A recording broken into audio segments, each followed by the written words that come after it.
For the last 5 months, I have been stuck here, in this time loop, in this era, forever trapped in obsolescence. That is because in May, I fell down a rabbit hole of conspiracy.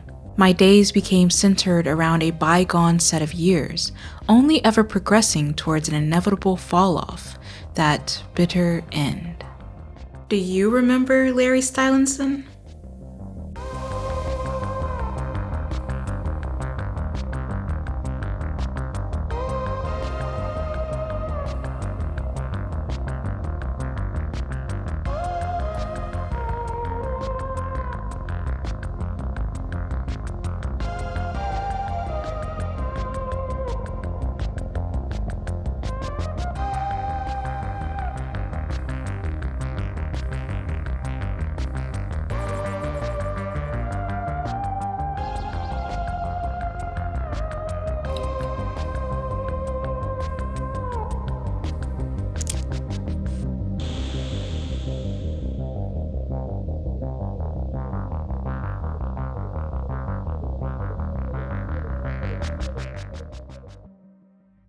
Welcome to Internet Infamy, a series on my channel where I, Shanspeare, your extremely online host, take you through archived dictions of the internet's past. My goal with this series is not to create a perfect video essay or an uncritical commentary, but a secret third thing, an analytical yet simultaneously unserious deep dive. Today, we're talking about Larry Stylinson.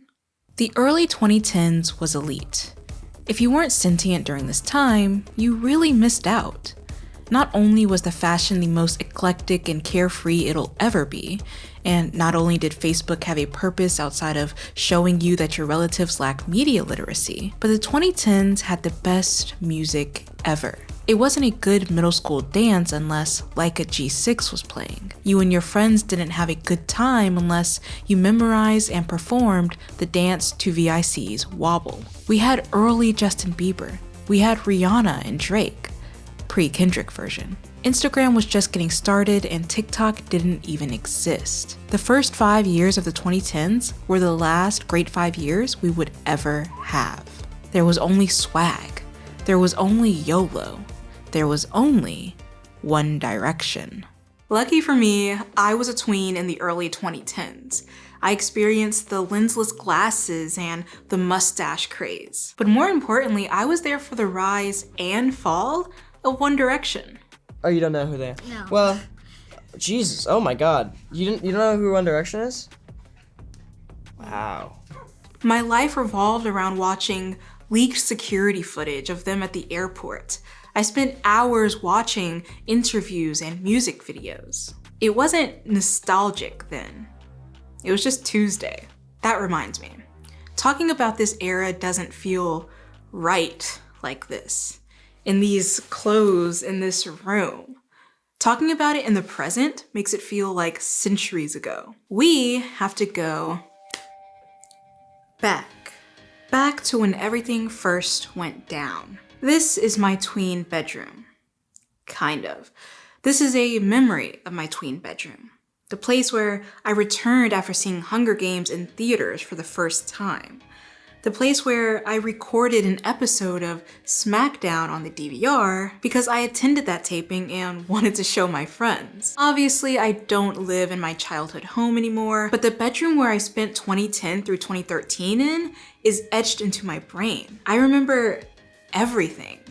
The pink and purple walls, the old box TV, the oblong closet I used to hide in for no reason at all. But more importantly, I remember these posters. These exact posters. In middle school, I became obsessed with One Direction. It was during that phase that most young girls go through. The one where you're relentlessly being pulled into the awaiting arms of stereotypical femininity, and yet you're resisting at every turn. By your tween years, you already know how society feels about the feminine. Everything in this category is determined to be vapid and inferior. And as a young girl, that's the exact opposite of what you want to be. So you learn to live without your version of girlhood. You're too cool to like a pop boy band. You're too cool to have some random guy's face plastered on your walls. You're too cool until you're not. We first met One Direction in 2010, except they didn't know it and neither did we. That summer, the X Factor was hosting auditions all across the UK and Dublin. And like any competitive reality TV show, the X Factor followed a very formulaic process. You audition off the air in front of some producers, and if you're charming or talented or at the very least good for ratings, then you get sent off to the next round. But this season of the X Factor was different. It was like alchemy. It was like witchcraft. When Niall, Louis, Liam, Harry, and Zayn walked into their respective auditions, they had very little idea of each other's existence. 3 of them auditioned in the same city and building, but Liam attended the Birmingham taping and Niall was across the pond in Dublin. For the most part, they were near perfect strangers. And yet, by an act of God, each teenage boy was at the right place at the right time. They each passed their solo auditions, were nearly cut from the roster during boot camp, and were saved by the hands of Nicole Scherzinger, and I guess Simon Cowell. Together with Louis Walsh, these X Factor judges effortlessly put together the next big thing. Yes. Absolutely. We liked him. With him. But 100%. Yeah. Nicole's right. Absolutely. You know what? They're just too talented to get rid of. Like I said, alchemy. This moment of creation is only so powerful because we're looking at it in hindsight. We know what kind of band One Direction would go on to be. The records that they shatter, the audiences that they hypnotize, the legacy that they formed in 5 short years. One Direction was so famous, so successful, that even when they took an indefinite hiatus in 2016, the members only elevated higher. Zayn Malik's solo career broke records, even after he left One Direction in a dramatic and infamous way. Harry Styles became a household icon, a trailblazer, and an actor. You don't know you're beautiful. No! And really, every single member of the band contributed to pop culture during their run in the band and long after. Niall has been performing sold-out shows behind an incredible album. Louis has broken records with his solo work. And Liam...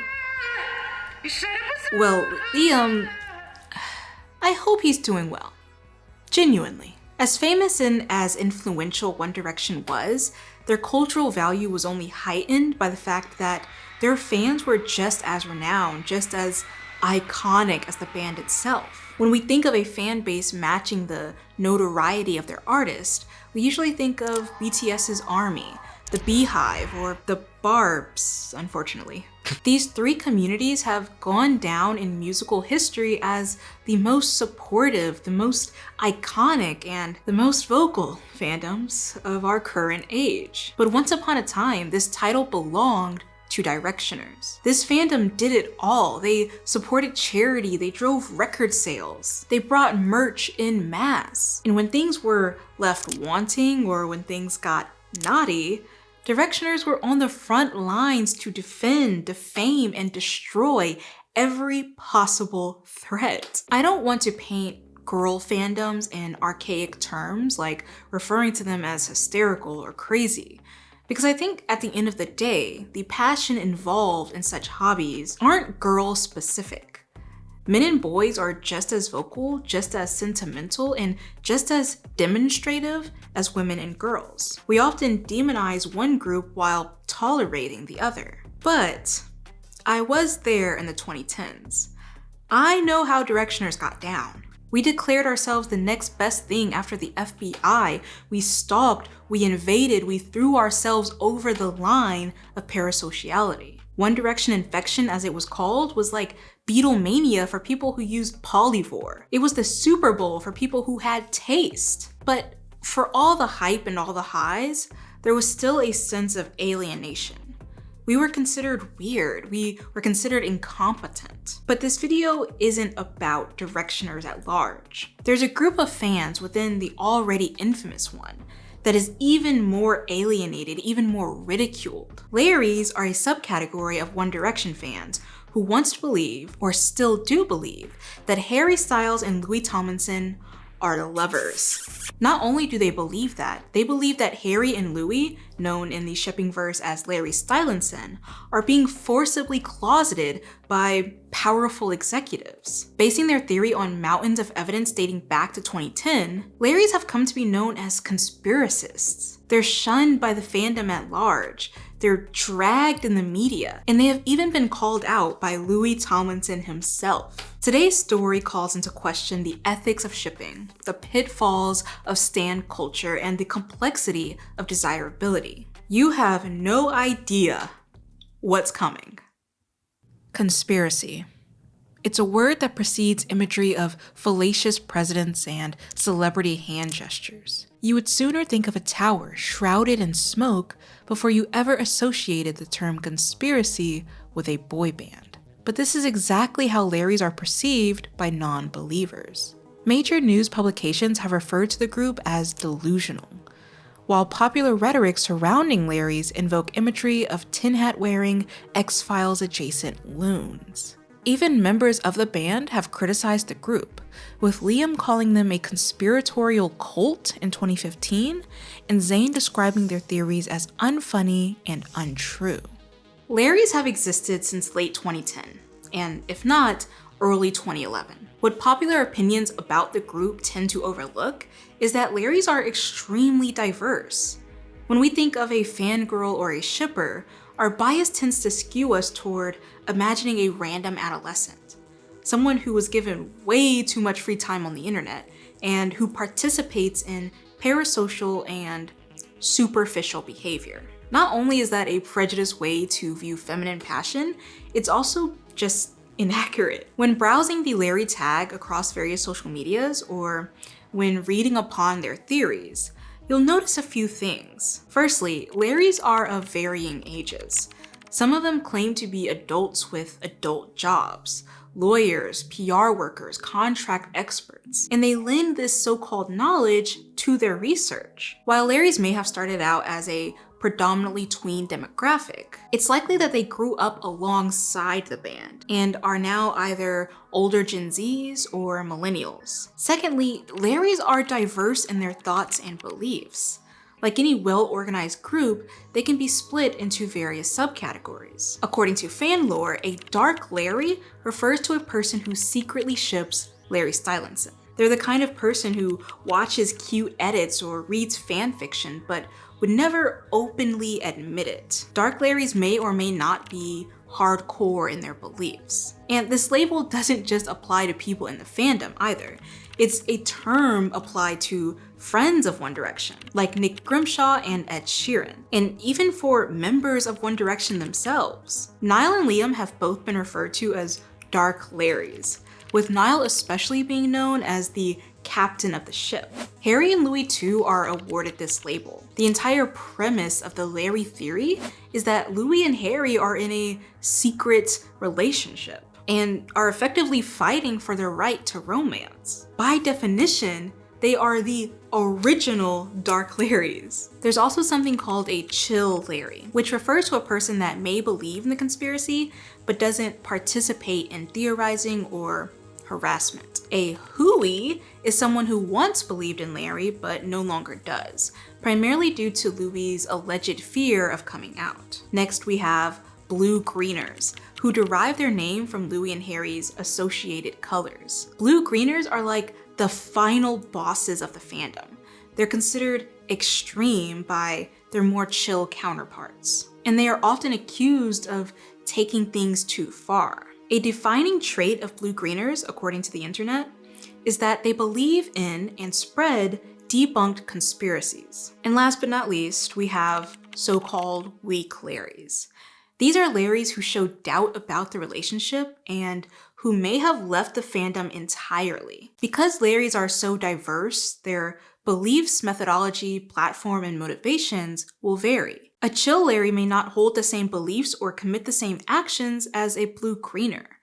A dark Larry wouldn't be as vocal as the rest of their comrades. No two people and no two groups are the same, which makes compiling and presenting this information to you extremely difficult. Since May of this year, I have been going through it. And by it, I mean mountains upon mountains of Larrie media.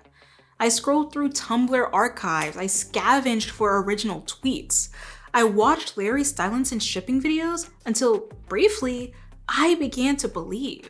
I was trapped in a vortex, forever reliving 2010, 2011, and 2012. Stuck in an abyss with nothing to guide me but conspiracy and hope. Larries are trapped in the past. And I don't say that to be mean or dismissive. I'm actually making an observation of Larrie's analytical process. Their media and their purpose have not progressed past the 2010s. Not in a fruitful or comparable manner. Larries are not analyzing a still-running sitcom. They're not fans of a fruitfully abundant IP address. Their crop, the very existence of their fandom, hinges on a few short years. Beyond those years is nothing but sparse interaction, objections, and alienation. So, let's start at the beginning. Louis Tomlinson was born on December 24th, 1991. I'm just kidding. We're not going back that far. Just for context though, I have to give you some details. So Louis Tomlinson was raised in England, and more specifically, a city called Doncaster. Harry Styles, on the other hand, was born in Redditch, but moved about an hour away to Holmes Chapel. This placed Louis and Harry about an hour in distance growing up. More importantly though, it placed them both near Manchester, which is only important because Manchester was one of the auditioning cities for the X Factor UK. Based on the location and who was judging each audition, we can gather that Louis, Harry, and Zayn all auditioned in the same place. And we especially know that Louis noticed Harry the day of these auditions because we have undeniable scholarly proof. A tweet made by Louis' girlfriend at the time, Hannah Walker. Now, Hannah knew Louis before his fame, obviously, and she would go on to be a sort of promoter for the band during their rise to fame on X Factor. Early on, she tweeted about the first time she and Louis saw Harry. We were stood watching him being interviewed in the crowd just before Louis was. Various sources placed this first sighting between July 9th and July 11th of 2010. Other sources narrow it down exactly to July 10th. Obviously, both Louis and Harry passed their auditions and head off to the next phase. I won't rehash this part. Most sources contend that boot camp started on July 22nd, but that wouldn't make sense. One Direction was formed on July 23rd, and by that point, boot camp was already days in. So it makes more sense to say that boot camp started on July 17th or the 18th, a week before One Direction was formed. These dates also make sense because Louis and Harry met during boot camp around the 20th or 21st of July. Their first meeting allegedly occurred in the bathroom, which, believe it or not, isn't just mindless speculation. Harry mentions this himself in an early Q&A. But then the toilet. What did I know? According to one Tumblr Larry, Louis and Harry even posed together for their first picture around this time, most likely on the 20th or 21st, after the bathroom meeting. Speaking about this moment in their book, Dare to Dream, Louis wrote, "I remembered Harry and Liam well because I saw them and thought, you're definitely getting through. I had a photo taken with Harry because I knew he was going to be famous. I even gave him a big hug and told him not to worry because I knew he would be fine." Days later, on July 23rd, 2010, each of the 5 boys are cut loose from their solo endeavors and are subsequently placed into a band. Harry suggests that they call it One Direction, and the rest is history. After boot camp, One Direction spent 2 weeks at Harry's family bungalow, and clearly this ignited a very close friendship between all of them, especially Louis and Harry. They become inseparable. When Louis is injured by a sea urchin in August of 2010, Harry is the one to fucking carry him off to the hospital, and he's the first one to hug him when he returns. Their Twitters were swamped with posts about each other. Louis Tomlinson is sat with Harry Styles. Happy days. Harry Styles is laughing so bad with Louis Tomlinson. Smiley face. Harry this, Louis that. It was non-stop. Around this time, Harry was also tweeting about love and romance. He shared, Bruno Mars lyrics like the sappy 16-year-old he was, and he often alluded to falling in love for the first time. In October of 2010, we got our first ever video diary. These were candid videos about the contestants that showed us a behind-the-scenes glimpse into their personalities and schedules. One Direction's video diaries are notorious among Larries because it's where they get most of their early evidence of supposed romance. And look, I'm not gonna sit here and say that a lot of what I saw in these video diaries wasn't a little fruity. The group as a whole were clearly very affectionate with each other and also extremely excited to be in their current positions. It wasn't just Harry and Louis that were touchy and cute, they all were. But Harry and Louis do a lot of fonding in these, which is a term used to describe a loving or sweet gaze. They're always touching and generally gravitate towards one another. In one famous video diary, Harry and Louis engage in what Larry's described as a near kiss. In other videos, Larry's gush about Harry's supposed jealousy at Louis being near other boys. This behavior didn't go unnoticed outside of the Larry fandom. When asked about Louis and Harry's relationship, Hannah, who was, again, Louis' girlfriend at the time, said that Louis and Harry loved each other. In November of 2010, Harry's sister tweeted, "Love Stylinson," apparently alongside a picture of Louis and Harry. I don't know, it's not linked anymore, so I can't tell. Even Harry himself, on 3 separate occasions, mentioned Larry Stylinson. He referred to his relationship with Louis as a bromance and called him his sexy man crush. If late 2010 was humble beginnings for the relationship rumors, 2011 sent the entire thing into overdrive. In early 2011, Louis and Hannah broke up due to long distance and scheduling conflicts. As one Larry reports, both Louis and Harry were single and living together in Princess Park Manor. This apartment complex is iconic among Larrys. Princess Park is one of their first tangible major proofs of a relationship. This is because Harry and Louis constantly made references to their new shared home. They would tweet about cooking each other dinner and being domestic. Both during One Direction and after, they would even weave this moment into their lyrics. Truthfully, everyone lived at Princess Park Manor, not just Louis and Harry. The band left their family homes in the UK and Ireland and moved to London for work. Harry, who is the youngest out of the band, wasn't allowed to live on his own, the way the other guys were. And so, since he was closest to Louis, they shared an apartment together until his 18th birthday. This domestic era would only last a few months, with Harry moving out soon after, but Larry's had nothing to fear. 2011 kept them fed. This was the year we got another iconic Larry talisman. In an interview, Harry stated, "His real crush is Tomlinson." "My first real crush was Louis Tomlinson." The comments under this video shows the fervor this moment ignited. He literally just came out to the whole world and everybody ignored it. How do aunties deny Larry? What, are you gonna say he's kidding? Look at his face, it's so genuine. And this is why I ship Larry, the biggest proof known to mankind. In April of 2011, the love fest kept going. On Twitter, Harry's mom referred to Louis as Harry's husband. At a fan signing, Louis said he and Harry were secretly engaged. Between public kisses, tweets, and innuendos. If you were a girl for a day, which member of the band would you want to date? That's from Candy Corn on Twitter. I'd take Zayn for the day, because I don't think I'd be able to handle him at the night. And I'd take Harry for the night. Still struggle with handling him.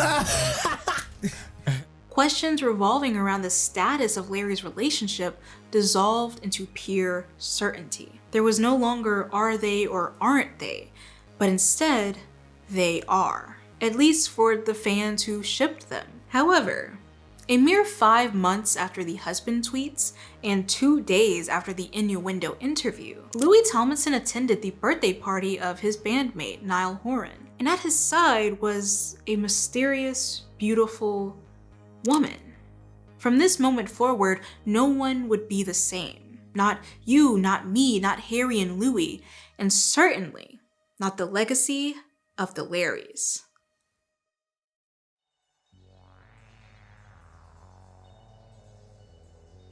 September 2011 was the first time we saw Phrase in the Larry love story, and all it took was this photograph. This photograph is connected to a major theory within the Larrie-verse, a theory which argues that Harry Styles and Louis Tomlinson are being forcibly closeted. To make sense of this, I have got to explain the chemical makeup of One Direction's team. When they placed third on the X Factor in 2010, they immediately signed to Psycho Music, a record company owned and founded by Simon Cowell. Simon also allegedly assigned them to Modest management, a move that would go down in infamy. Now, keep up with me, okay? Larry's believe that in late 2011, Psycho, Modest, and other powerful people in the industry began to tighten the reins on Louis and Harry. Their bromance, or as Larry's call it, their romance, was becoming too iconic.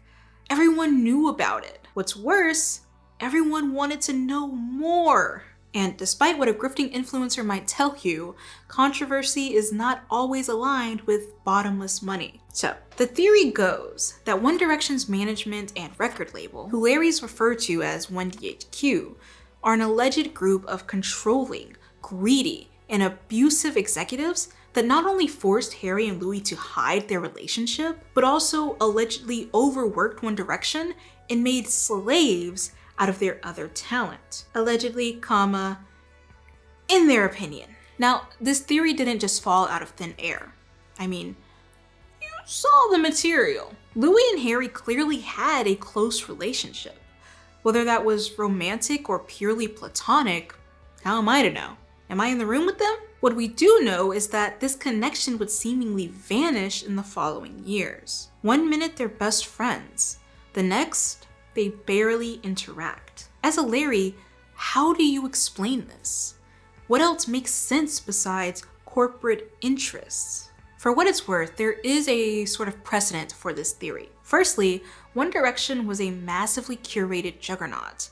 They had their outfits planned for them, their personalities picked apart and made marketable. This is the case for most mainstream artists. Yes, even the ones you think are authentic. They have an entire team behind them who plan what they say or don't say. They have stylists who make sure they look trendy. And they have contracts to ensure that they don't do anything too harmful for their image. A celebrity is a statue that is built from the ground up using the bones, face, and name of the human who inspired it. One Direction is very aware of this fact. He's a robot Simon Cowell created. Yeah, good. Just so grateful Simon Cowell grew us in those test tubes. As a small child, I was pulled out of school for worldwide fame and fortune when a deal was made with a powerful demon, or as you mortals call him, Simon Cowell.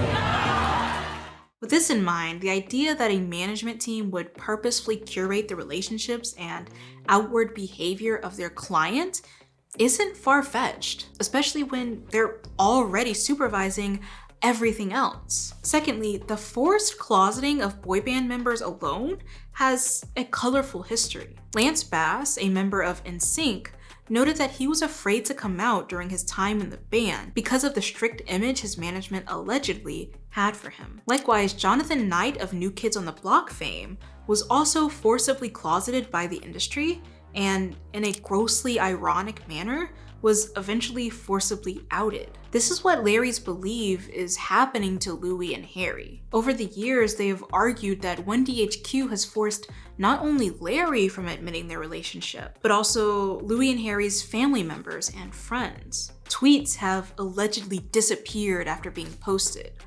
Photos seemed altered for publicity. Larry's even alleged that One Direction members were not in control of their social media, as 1DHQ would allegedly tweet from the boys' account, pretending to be them. None of this has been proven, of course, and remains pure speculation to this day.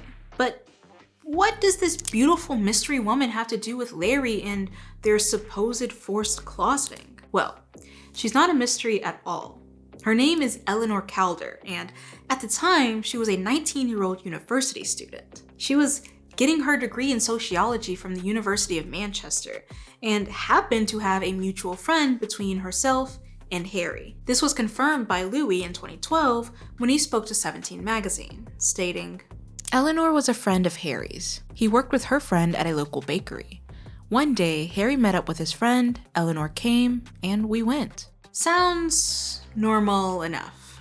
But if we go by Larry logic, Eleanor's entrance into our lives is anything but. The second major theory within the Larrie-verse is that Louis and Harry are being forced into public relationships with women in order to hide their true sexuality. This is referred to as bearding within the fandom, but the term beard actually exists outside of the Larrie-verse. It refers to a person who pretends to date another person in order to conceal something. That something can be infidelity, crime, or what have you. But among the queer community especially, beards are usually acquired to hide someone's sexual orientation.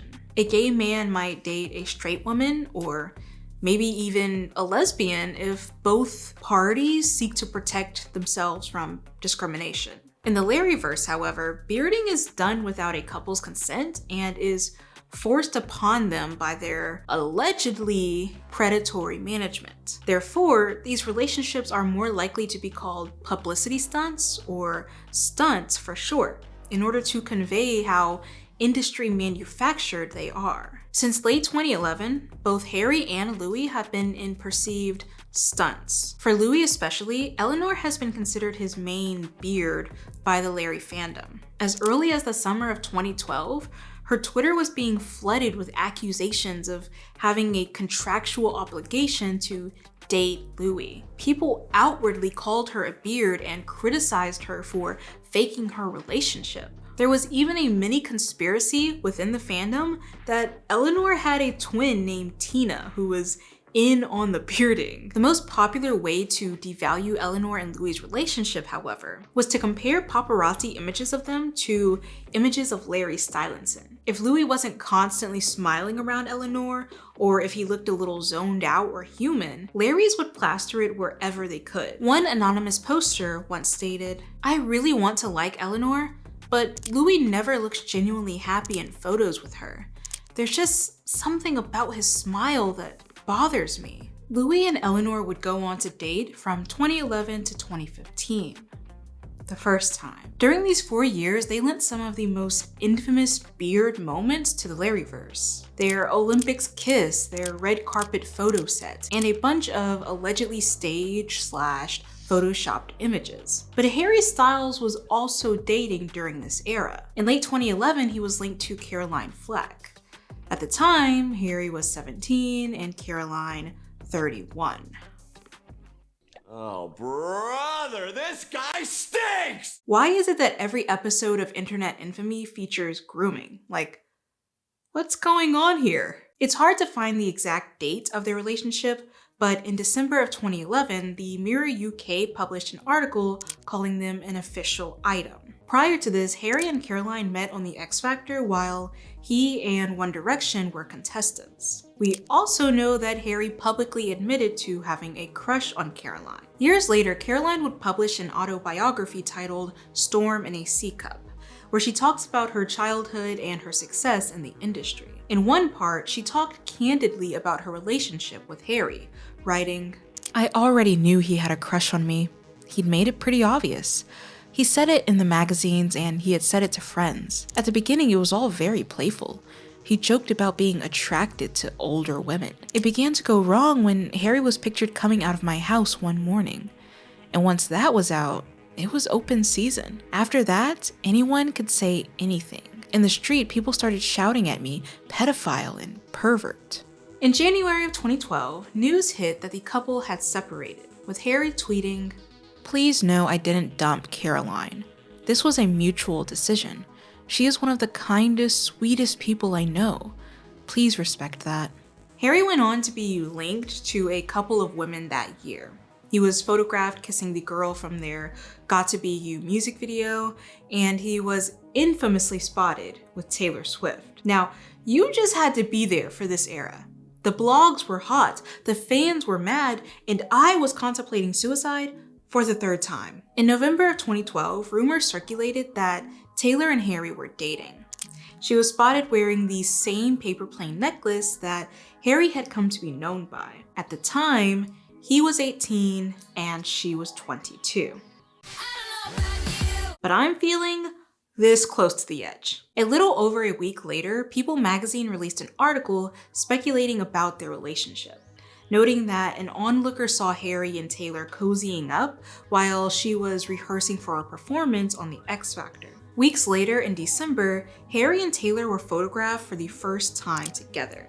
And I mean infamously. The pictures show them side by side strolling through Central Park in New York. I don't care where you were, I don't care who you are, these images were forcibly burned into your retinas one way or another. They were plastered everywhere, on news sites, on social media.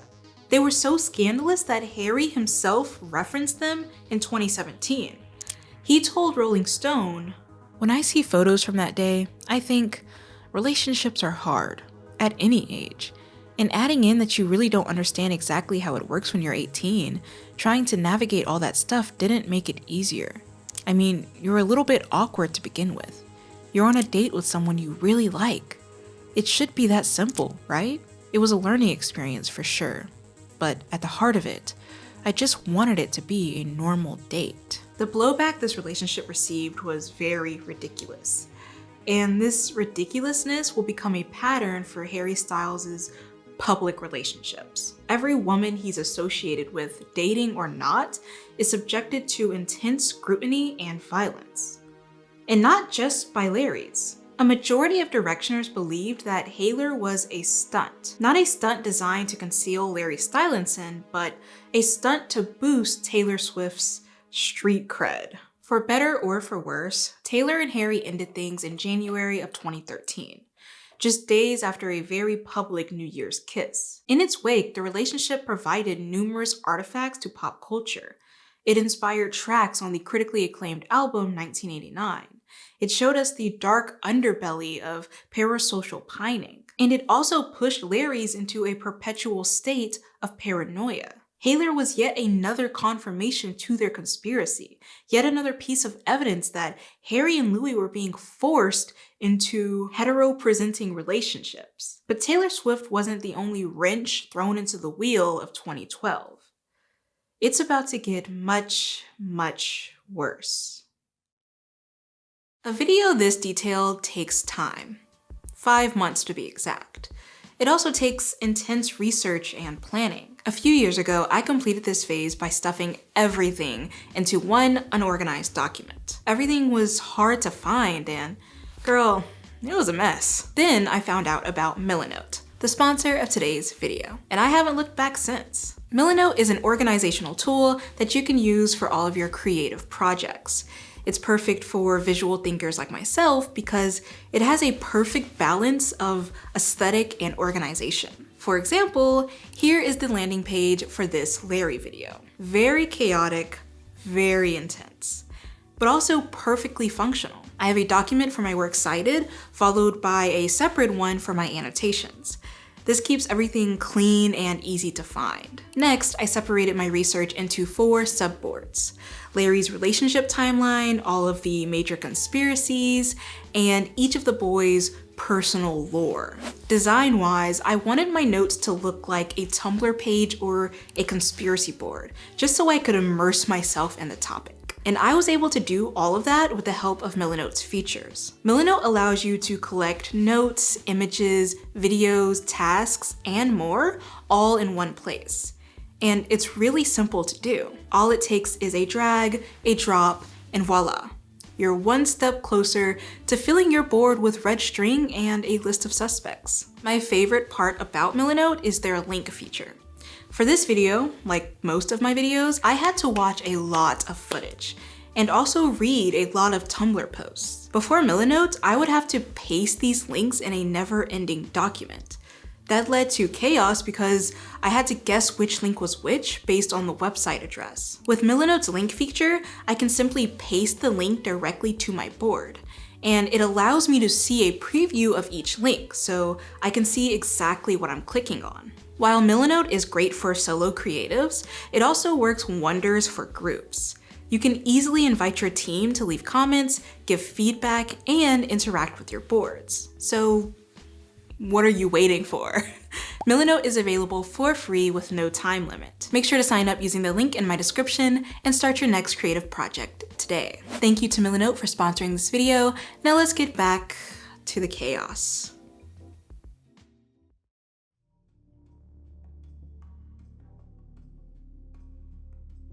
"2012 was a dark year to be a Larry, but only in hindsight. Only now, with time pressed between us, can we see the carnage for what it is." In October of 2011, Louis Tomlinson was seen once more with Eleanor Calder. The repetitiveness of this action and the fact that it was in a casual, day-lit setting confirmed to fans worldwide that this wasn't just an annual see you at your best mate's birthday kind of fling. Louis and Eleanor were dating. The fandom was divided. On one hand, you had the diehard fans who didn't want to see the boys within 3 feet of a woman. On another, you had the fans who were relatively normal and welcoming to Eleanor. And on a third secret hand, you had a small section of Larrys who liked Eleanor, or so they say, but were confused about what her introduction would mean for their ship. I don't hate Eleanor, she's probably a lovely person, but I kinda loved Larry Stylinson. I'm so happy for Louis and Eleanor, but poor Harry. It's obvious that Eleanor is a cover-up. Larry is where the love is at. I'm glad Louis is happy with Eleanor, but think of Harry Styles. He must be heartbroken. Louis and Eleanor going public with their relationship was like a spit in the face to Larry's. According to one tweet, Larry Stylinson Forever began trending in response. Now, we don't know this for sure, but Louis Tomlinson may have seen this all go down. Because in the midst of the chaos, he tweeted, "Always in my heart, Harry Styles. Yours sincerely, Louis." This tweet is still up, by the way. And at one point or another, it became the most retweeted tweet of all time, proving the passion and desire of the Larry fandom. Larrys often note that minutes before Louis tweeted this, Harry supposedly reposted something on Twitter that went along the lines of, "Harry must be so heartbroken that Louis is dating Eleanor," or something along those lines. Though I couldn't find this retweet on his profile, there are alleged screenshots and references to it online. Despite Louis and Harry continuing to interact with each other after this, the volume of these encounters began to dwindle. Larrys were realizing their worst fear. Their idols were drifting apart. Or were they? In one infamous video, Harry and Louis are gearing up to do a fan signing, alongside the rest of One Direction. While getting their pictures taken, and in front of an entire crowd of people, Harry speaks close to Louis' ear. Larry's theorized that he's asking Louis where he wants to sit. Louis, whose voice is slightly more clear than Harry's, but still fairly inaudible, allegedly says, "Next to you." Then, Harry asks someone off camera another question, to which that person replies,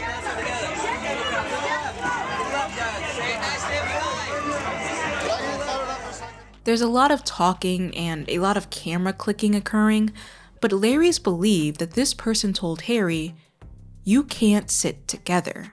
Now, this video serves as proof of the evil management theory. Larrys believe that it shows someone from 1DHQ allegedly banning Louis and Harry from being near one another. However, this video has been widely circulated without its full context. There's a second video of this same event that shows Louis and Harry sitting together anyways. That's awkward. My thing is, why would their management publicly scold them in front of recording fans if 1, the closeting is supposed to be a secret, and 2, they allowed them to sit together anyways? One explanation for this incongruity, and the one that makes the most sense to me, is that this clip has been misheard for the past decade. The room is hectic and loud. The person Harry is talking to is not talking clearly or projecting his voice enough. And people are talking over him, leading to garbled and mixed understandings. It's kind of like that auditory illusion that went viral in 2018. Hundreds of thousands of people polled on Twitter that they heard this clip say Laurel, while nearly as many users swear they heard Yanny. As Jen Kirby describes it, this debate gruesomely cleaved families, friends, co-workers, and practically all of humanity into two distinct groups. Those who are correct and hear Laurel, and those who are fucking lying. When it comes to auditory illusions, there's a few factors to keep in mind. The frequency and quality of the audio matters. People who can pick up high frequencies most likely hear Yanny, for instance, while people who pick up lower frequencies might hear Laurel. The Yanny-Laurel audio is also very low quality.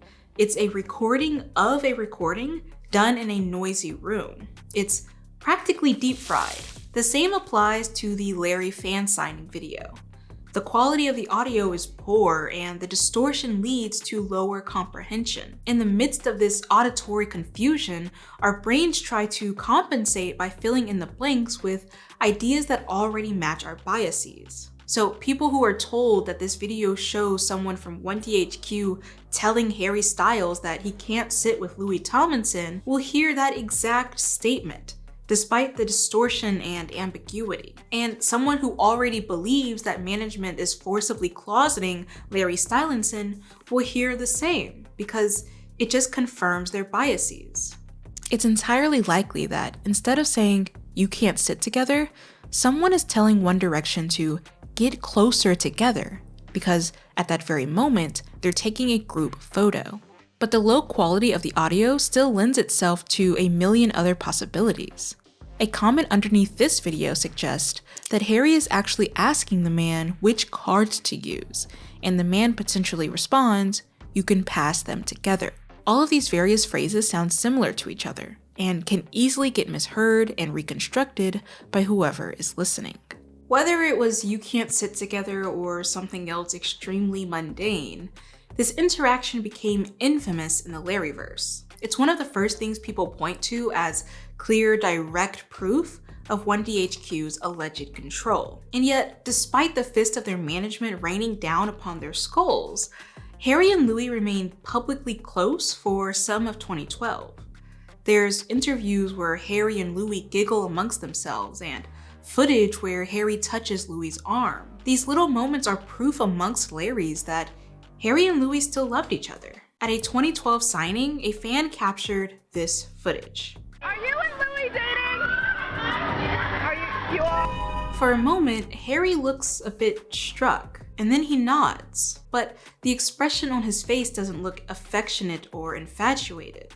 At least in my opinion. If anything, he looks tired. And the tone of the confession, it doesn't suggest that he's telling them a secret that he's dying to reveal, which would be the case if we went by the evil management theory. Harry instead seems as though he's participating knowingly in fan service, which makes sense. At the time of this video, he is clocked into a shift. He's working. It of course depends on how you want to view it. In the Larrie-verse, Harry's expression might still convey exhaustion, sure, but not at the romance rumors. Instead, Harry can be viewed as exhausted by the truth, exhausted by the alleged control his management has over him, exhausted by the fact that he has to hide his love, or he's just working. I look this way too about 14 hours into a video project. In another 2012 video, we kind of get our first Larry denial. Louis says, "Some people genuinely think that we're in a relationship." Yeah, no, that's true. They genuinely, seriously think we're in a relationship. This type of denial occurs a second time that same year, right down to Liam's phrasing. The fans wanted me to ask about Larry Stylinson. Now they made that name for you, you two. They take it really seriously. They really do. So can you explain this phenomenon? It's true. These early denials mean very little to the fandom, partly because Louis doesn't explicitly say, Harry and I aren't dating. And also because of Liam's interjections. It's true.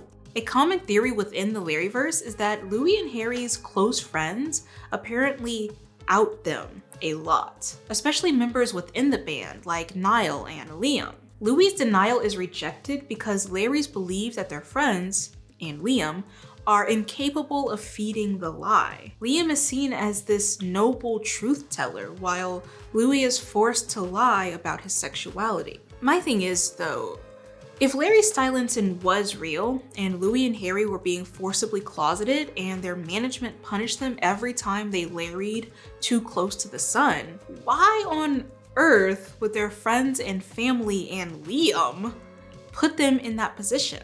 Does Liam hate them? Does he want them to suffer? Is this some sort of receipt?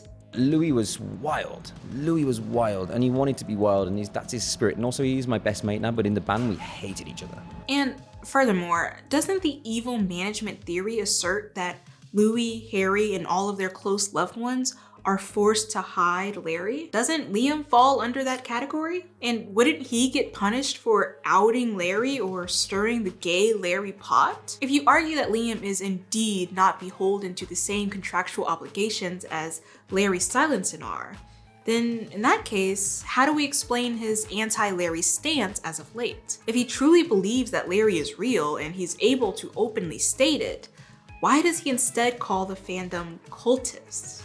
Nothing's really making sense here. Either way, Louis' first Larry denials are not his last. In 2012 alone, Louis denied Larry Stylinson at least 7 times. And every time it was brought up, every time he publicly talked about it, his tone got sharper. That is a conspiracy of fan fiction that is made up between me and Harry.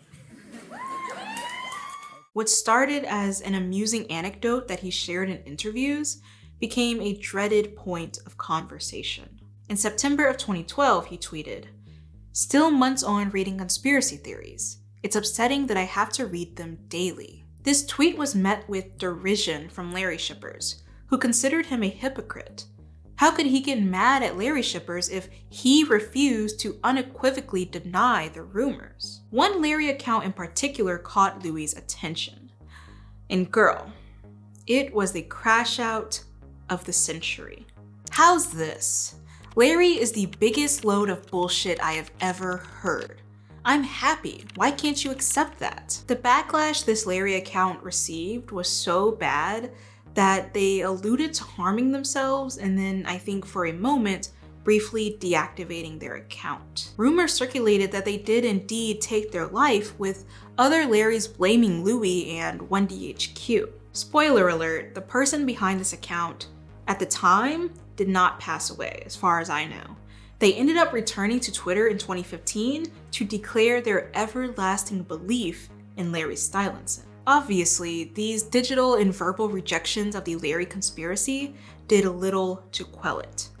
If anything, Louis' adamancy only spurred the rumors further. People began speculating that 1DHQ was using his account to tweet anti-Larry propaganda, as well as to block Larry shippers. Despite Louis' attempts to debunk this theory, the belief lives on. To this day, Larrys reject every denial made about their ship. It doesn't matter if it was done by Larry's family, their friends, or the duo themselves. The fandom refuses to let this ship go down. They're plugging up holes and steering it to shore, no matter the casualties on board. A few months ago on Reddit, one Larry asked, if Larry Stylinson straight up said, "We have never been in a romantic relationship," would you believe them? Because looking back at that recent interview Louis did, he didn't try hard enough to deny it. They both have always skirted around the question. The responses are as follows. Possibly, but unlikely.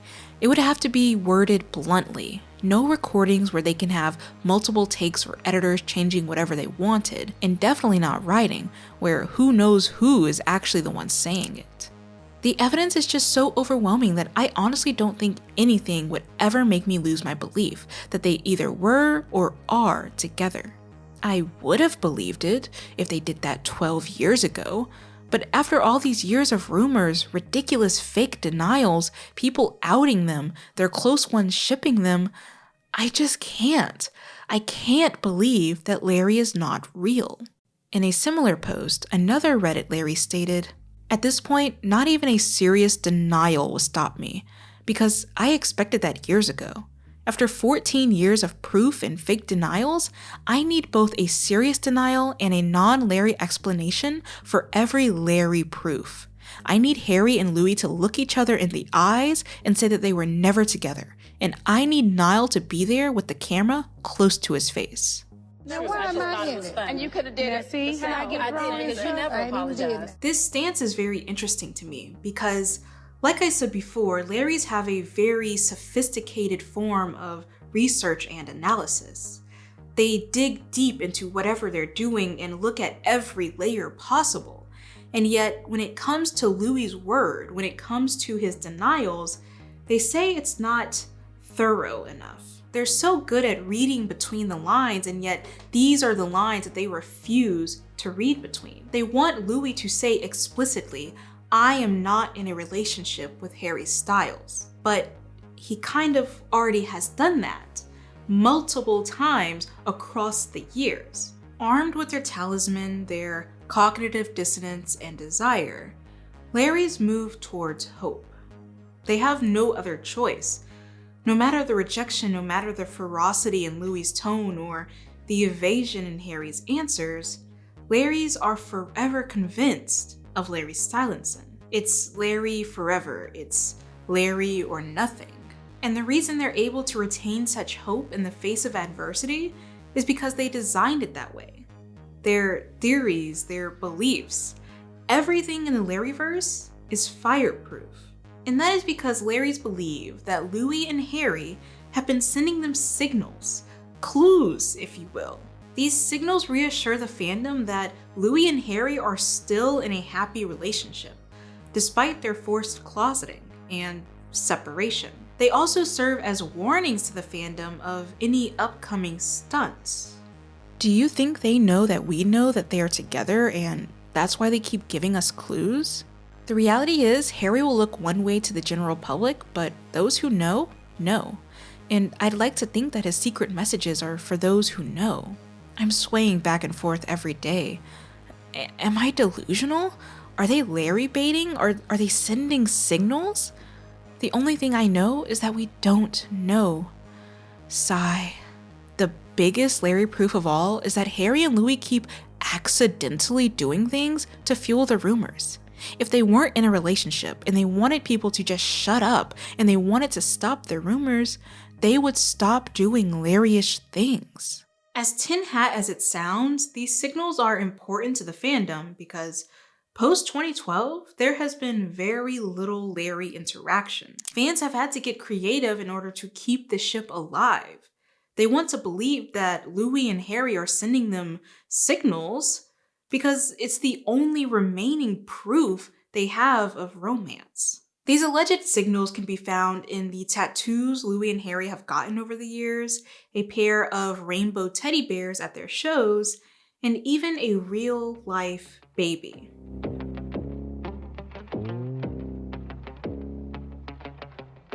So, let's start with the tattoos. Harry and Louis have a lot. And coincidentally or on purpose, some of their tattoos complement each other. They're not the traditional cheesy matching tattoos you might be familiar with, but instead are the type of tattoos that can be read as incomplete without the other. For instance, Harry has a ship, Louis has a compass. Harry has an anchor, Louis has the rope. Harry has a heart, Louis has an arrow. Even down to the placement, these tattoos complement each other. Some of the tattoos line up when Louis and Harry are near one another. Some of the tattoos are in the same bodily area. To make matters more interesting, Harry and Louis would get these tattoos within hours, if not days, if not a couple of weeks of each other, which could mean nothing. One of the first Larry-coded tattoos that the fandom adopted is this one. on Harry. Don't stop till we surrender. It was his second ever tattoo, following behind a 5-point star he got in honor of the band. Larry's believe that this phrase comes from a song by the Temper Trap called Sweet Disposition. The original lyric goes, "Won't stop to surrender." What's interesting about the tattoo is the timing and word choice. Harry got it in 2012, the year many believe 1DHQ began closeting Larry. In the paraphrasing, it feels purposeful. Larry's argue that Harry altered the lyric in order to better convey his message, that two people are fighting against something bigger than them, aka Louis and Harry fighting against powerful music executives. According to the Larries, Harry has a few tattoos that reference his alleged closeting. He has a clothes hanger, which goes in a closet. He has a bird cage, which may refer to him feeling trapped. And he has theater masks, which could be a nod towards playing a role. To top it all off, in June of 2012, Harry got the word "hi" tattooed on his arm. As inconspicuous as this seems, Louis also got a tattoo on his arm which just says, "Oops." In the Larrie-verse, these tattoos are yet another reference to Louis and Harry's secret relationship. In fact, fans speculate that these are Larry's very first words to each other. The theory stems from a number of factors, including the fact that Larry met in a bathroom, at least according to Harry Styles. Furthermore, Harry once tweeted a dialogue about someone peeing on another's shoes, almost as a happy first impression accident. So one of them says "oops" and the other says "hi." The theory also argues that Louis and Harry got these tattoos in each other's handwriting, further cementing the connection. But look, I'm not Spencer Reed, this isn't Criminal Minds, so I can't sit here and pretend that I'm a handwriting analysis expert. We don't know. In July of 2012, a month after Harry got his "hi" tattoo, he also got the phrase "I can't change" on his wrist. This tattoo was massive in the Larrie-verse, precisely because of where it was placed. You see, in 2011, Harry and Louis attended the Leeds Music Festival. Not only were there innuendos galore, but this event seemed to be extremely important to the pair. Both Harry and Louis wore their Leeds bracelets forever afterwards. And then, a year later, Harry shows up with a tattoo where his bracelet once was. The "I can't change" tattoo. This was also a major deal because the phrasing apparently comes from a song called "Make It Stop" by Rise Against. This song speaks about the intense grief and anxiety that gay youth undergo while being forcibly closeted. This closeting leads to depression and even suicide. Now, according to the Leeds Festival website, Rise Against performed that year on Saturday, August 27th, the same day that Harry and Louis arrived at the festival. Fan videos from that time show that they also did in fact perform "Make It Stop." So again, Harry and Louis arrive at Leeds on the day that Rise Against performs this song. Harry and Louis wear their Leeds merch constantly afterwards, and Harry gets a tattoo that may reference a song at the event that they attended together, placed on their wrist that once held his beloved bracelet. All of this can mean nothing. If you're a newer Harry Styles fan and you're scouring his pictures to find this tattoo, you're out of luck. He actually had it covered up later by the anchor tattoo he has on his wrist, which could also mean nothing. If we're going to talk about secret signals and convoluted conspiracy, we can't not talk about the Rainbow Bondage Bears, or RBB for short. This is a major theory within the Larrie-verse, and the entire premise rests upon these two random teddy bears. If you ever wondered, where is One Direction? They answered you in 2014 with their massively successful Where We Are tour. During one fateful show, a fan threw a singular rainbow plushie on stage. No one thought anything of it, least of all the fan. They were just overcome by a desire to have their creation, something they touched, in the hands of one of their idols. Much to their shock and elation, however, this bear did get picked up, either by someone in the band or someone on the crew. We know this because the bear started appearing at various concerts during the tour. and it had access to places regular fans didn't. At first, the bear was entirely normal, and then during one show, fans noticed that someone had put tape all over the bear, styling it as if it were wearing bondage gear. Now, 1 year after the original RBB showed up, in June of 2015, yet another bear entered the chat.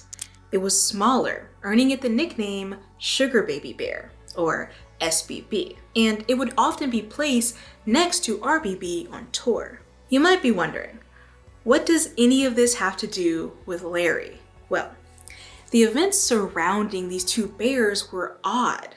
They didn't just show up to concerts for the fun of it. It seemed as though there was an entire marketing department behind them. They had a Twitter account whose location was frequently changed to reflect where it was on tour. Someone would pose the bear in bizarrely human situations like throwing up in the toilet or reading a book. But even more damning, the bears were gay.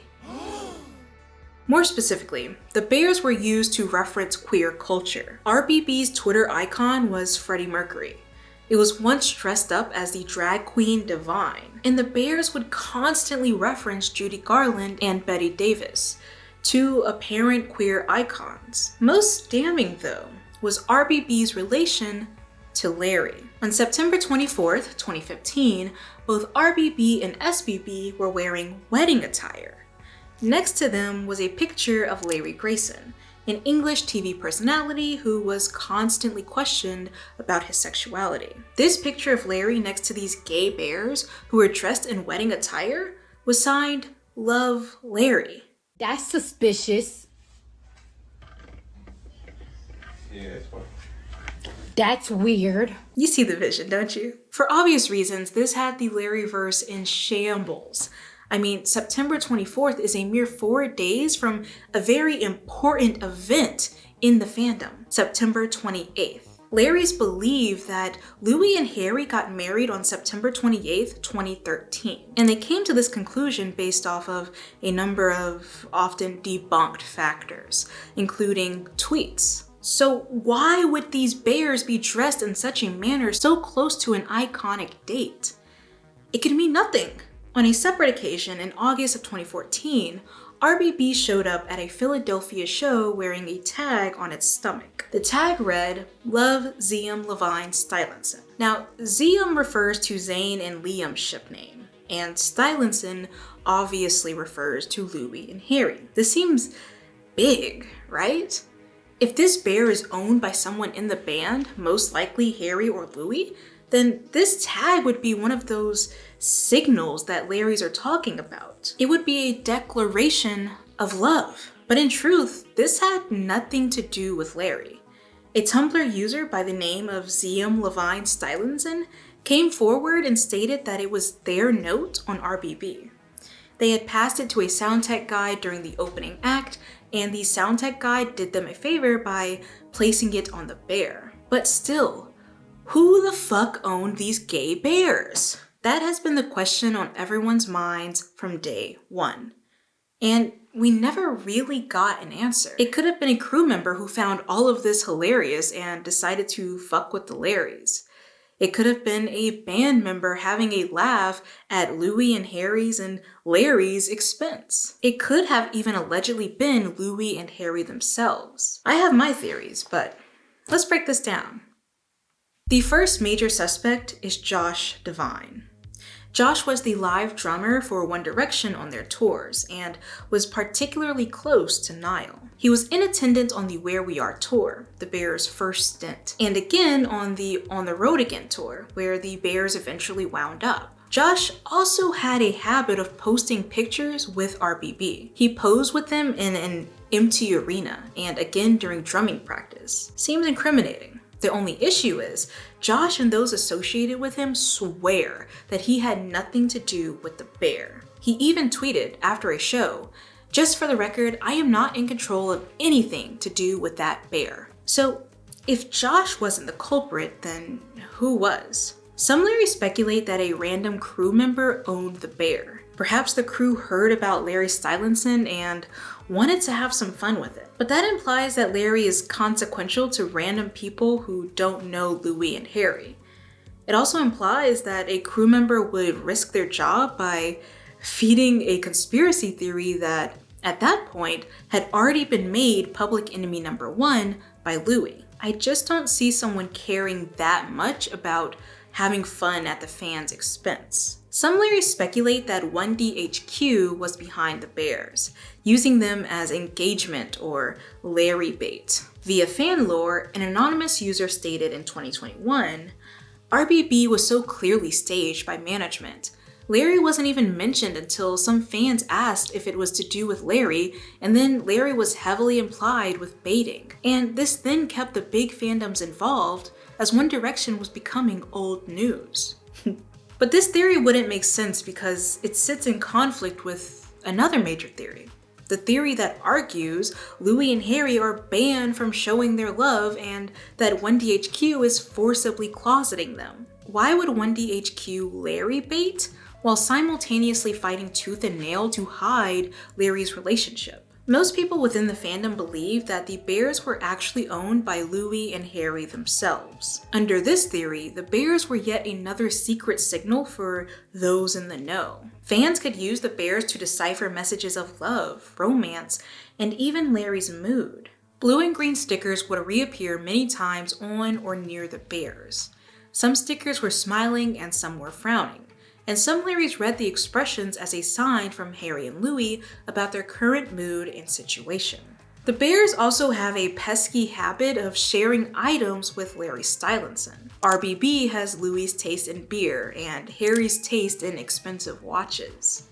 On Harry's birthday, the bears came together and celebrated with a cake. One time, Larry's even swore that they could see Louis' reflection in the bears' glasses. Promptly after this, the owner began blurring RBB's glasses to hide identifiers. A classic case of the Streisand effect because now everyone is tuned the fuck in. Larry's analyzed everything to do with the bears. They tried comparing Harry and Louis' handwriting to the handwriting found in RBB's pictures. They documented when and where the bears posted from. They even analyzed the backgrounds of images, concluding that every picture was taken in the same house. Big white baseboards, cream-colored walls, and wooden floors were a motif. Incidentally, Louis' sister posted a picture of what we could assume is Louis' house, and it has the exact same features, which could mean nothing. Look, I don't know how England gets down, but here in America, every house looks the same. They give houses the same layout, the same shitty gray-ass PVC flooring, and the same dull, depressing off-white paint job. And then in your lease, they tell you that you can't possibly hang anything on the walls or decorate your house or do anything that sparks joy, so you end up having to build a giant faux wall in your basement so that you can paint it and hang posters and not have your videos reflect the eerie gray prison in which you live. What I'm trying to say is that this could be anyone's house. In late 2015, the bears showed up at a random drag show. And because the bears have a reputation by this point, this appearance spawned an entire article whose headline mentions Louis and Harry, for some reason. The bear is photographed alongside two drag queens, and they come online later to find everyone freaking out. Is it true? Is it true? Did Harry and Louis really visit you and have you pose with this bear? In deep-fried, alleged screenshots, the drag queens confirm the rumors. But in a separate conversation that, again, is unverified, these same drag queens state that it wasn't Harry or Louis, but a random old guy who had them take these pictures. It was allegedly for some kind of experiment. So, if it wasn't Larrie Stylinson and it wasn't Josh Devine, who could have possibly owned this bear? And why do they keep making all of these suspicious references to Larry and queer culture? Another Larry theory is that the bears were a part of a marketing strategy for 1D's 2015 tour. More specifically, this theory argues that Aries Morose, the art director for the tour, orchestrated the whole thing. And sure, this kind of makes sense. As the art director, their involvement would explain all the references and outfits. and even that strange picture of the blue-green lighting pointed at the bears during a concert. Aries has also posed alongside the bear, but something about this theory still doesn't make sense. The RBB saga started before the OTRA tour, which is the tour Aries worked on, and it continued long after the tour ended, even after the band went on hiatus. At this point in my research, I was lost. I had no explanation for the bears or the beards. Larry was making less and less sense every day. And then it hit me. Aries made sense. It was the first suggestion in the conspiracy that did. They were photographed with the bear. Their role on the tour would give them semi-usable knowledge about the bear's placement and ownership. I had to do it. Hi, Aries. I love your work. I'm messaging in regards to something a little niche and probably unhinged. I had to break the fourth wall.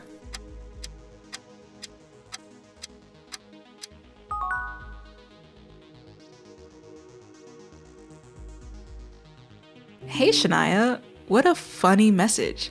I may have some insight, but not much. Let's chat. In my email correspondence with Aries, I found out that no, they did not own the bears, and they don't know exactly who did. But Aries did state that someone on the crew is the most likely culprit. They came to this conclusion based on where the bears are placed, which is front of house. And this got me thinking. A crew member makes sense. The bears continued to show up at concerts even after One Direction went on hiatus. They appeared at a Baba Mall concert in January of 2016. Months later, they showed up at a Little Mix concert. Now, unless Louis and Harry are pawning their secret signal bears off on other acts, it makes sense that the bears are traveling with someone who has access to these venues. Someone who works in or around the stage, who once worked for One Direction and now works other gigs. It can't be Josh, it can't be Aries, it can't be Larry. But who else is there? May I present to you my final theory, the final suspect of this whole shebang, Mark Littlewood. Mark was the sound engineer for One Direction's 2015 tour. And not only was he the sound engineer, but he was the front of house sound engineer. Sound familiar? In the background of numerous RBB pictures, you can just make out what looks to be a sound system situated near or within the audience, which is where the front of house engineers are usually situated in large venues. Not only that, but in December of that year, after One Direction announced their pending hiatus, Mark began to work with none other than Little Mix. I would even bet my bottom dollar that he worked with Baba Mall and Blick Basie as well. And think about the clues from earlier. A fan handed a sound tech guy a scarf to put on the bear, meaning the bears had to be accessible to the sound tech guy. I don't know much about concert crews or venues, but a sound technician being in the front of house sound engineer booth makes sense. And the drag queens. They were allegedly approached by an old man. Blessings and love to Mark, but he's not exactly Peter Pan. The most incriminating evidence of all, the proof that sealed the deal for me, was this 2015 interview with Mark. I'm Mark Littlewood and I do sound for One Direction. I'm Mark Littlewood and I do sound for One Direction. I'm Mark Littlewood and I do sound for One Direction. That's what she said. And you know what? What was that? RBB. In live, living, fucking color, displayed on Mark's sound setup. I got your fucking tea. But honestly, I'm not the first to figure this out. Tumblr Larrys are pure detectives, and a few in particular found even more incriminating evidence that Mark is the owner of RBB. But I won't be sharing that in detail here because a lot of it encroaches upon Mark's privacy. One source that I read on Tumblr went as far as comparing the background of RBB's pictures to a building near Mark's alleged house. I don't care enough to do that. So I'm just gonna call it here. Mark Littlewood was probably behind the infamous rainbow bondage bears.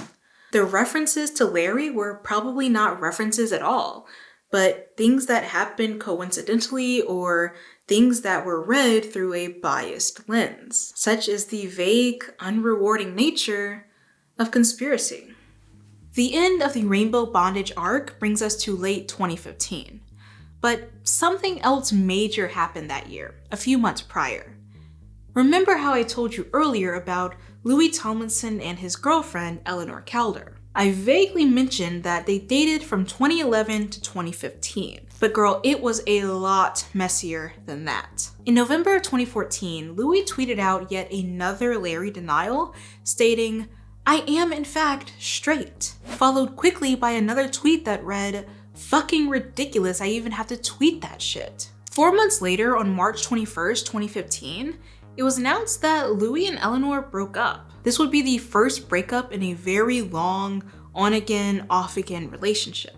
On March 25th, 4 days after the breakup announcement, Zayn publicly left the band. Now, I'm only giving this information so that I can set up some kind of context. I need you to know how absolutely shambled the fandom was at this point. One of the longest running relationships in the band was finished, or so we thought. And one of the best vocalists and face cards in the industry was just suddenly gone. Who's gonna sing his lines? Somewhere within the fray were Larry's. They were half sad, half ecstatic. Sad because, again, who is gonna sing this man's lines? And ecstatic because they think war is over.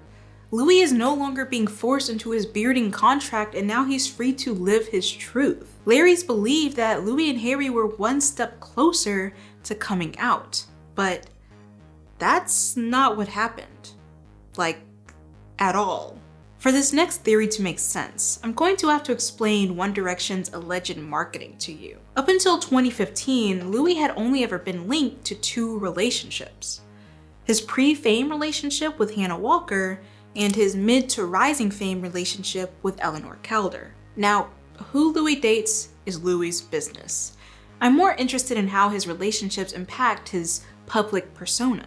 In the eyes of Larry's, Louis was being consistently marketed as a serious relationship type of guy. He didn't party too much, and he wasn't frequently seen out with various women. This is in striking contrast to how Harry is publicly viewed. He was said to have dated various women between 2011 and 2015, which, again, not really our business. The point is not that these men are dating. The point is how our surface level, dare I say, parasocial understanding of their relationships impact their public persona. If we were to analyze their relationship data the way a Larry would, we would notice a pattern. Louis is marketed as a wife guy, and Harry is marketed as a womanizer. Now, this marketing theory seems to have been confirmed in 2014. Kind of. Late that year, Sony was hacked by an anonymous group called the Guardians of Peace. Not only did these people allegedly dox and threaten, but they also leaked confidential files. One of those files was an alleged marketing strategy for One Direction's 2013 documentary, This Is Us. Within a super professionally made presentation, each of the band members were given a descriptive keyword. And then to supplement this characterization, the creator included quotes to show how each boy was supposed to be viewed by fans. Harry is called adorably slow, whatever that means. And he's supposed to be viewed as charming and beautiful. The rest of the boys' slides follow the same format. Liam is apparently grunge. Okay. The proud Irishman Niall is coded as American for some reason. And Zayn is the dark horse. Something feels racist in here. The caviar of the entire thing, however, is Louis' file. He's considered funny, random, cool, and sweet. But fans, as exemplified by this quote, are supposed to view him in relation to his girlfriend. A portion of his personality is allegedly dependent upon his fanbase seeing him as someone in a serious relationship. Some Larrys use this alleged leak as proof that the marketers, or more specifically 1DHQ, are pushing a heterosexual, uniquely unavailable image onto Louis. And I say uniquely unavailable because from boy bands in the past, we see that marketers and management really don't like allowing the members of the boy band to seem as though they have girlfriends. They want the members to remain available to the audience so that the audience can fulfill their desires, their fantasies about that boy band. And having a stable long-term girlfriend kind of fucks up that image. In 2015, after this presentation was leaked, this image of Louis being a sweet wife guy would come crashing down. Larrys assert that 1DHQ had new plans for Louis' closeting. They allegedly ended his stunt with Eleanor in order to begin phase 2. To prime everyone for this switch, Larrys argue that Louis' management embroiled him in a scandal. So here we are, leaving Peru, joint let, happy days. Months before he and Eleanor broke up, we got the infamous car smoking video, where Louis and Zayn are allegedly smoking a joint while they ride around Peru. In March of 2015, the breakup happens, and immediately after, Louis is seen leaving clubs and having the time of his life. He's always with a mysterious woman. His eyes are always just a little bit closed. By May of 2015, he is a full-fledged party boy. No wife guyness about him. Enter stage left, Brianna Jungwirth. The start of Louis and Brianna's relationship is confusing. We don't know exactly when they met, but various sources allege that he was photographed in clubs with her as early as February of 2015. What we know for certain, however, is that May of 2015 was significant for Louis and Brianna because they hung out nearly every night. She attended industry parties with him, clubs, and was even photographed at his house with his long-term friends. It seems as though they became comfortable with each other very quickly. And in mid-July of that same year, we found out just how comfortable. Louis is expecting a baby with Los Angeles-based stylist Brianna Jungwirth, also 23. You heard me correctly. Louis Tomlinson of One Direction is going to be a baby daddy early next year. This was a total surprise. Obviously, it's a very exciting time, so I'm buzzing. Thank you. Louis Tomlinson was going to be a father. Who's thrown their baby on the stage? That's outrageous. On June 27th, 2015, 2 weeks before Louis' baby was announced, One Direction was on the road again for their last ever tour. During a concert, a baby doll was thrown on stage. Mind you, this is a year after the first Rainbow Bondage Bear was thrown onto stage, and the same month that Sugar Baby Bear appeared. The only difference between the bears and the baby is that One Direction actually saw the baby land in front of them. It was like a gift from the gods, a cursed primordial sky birth.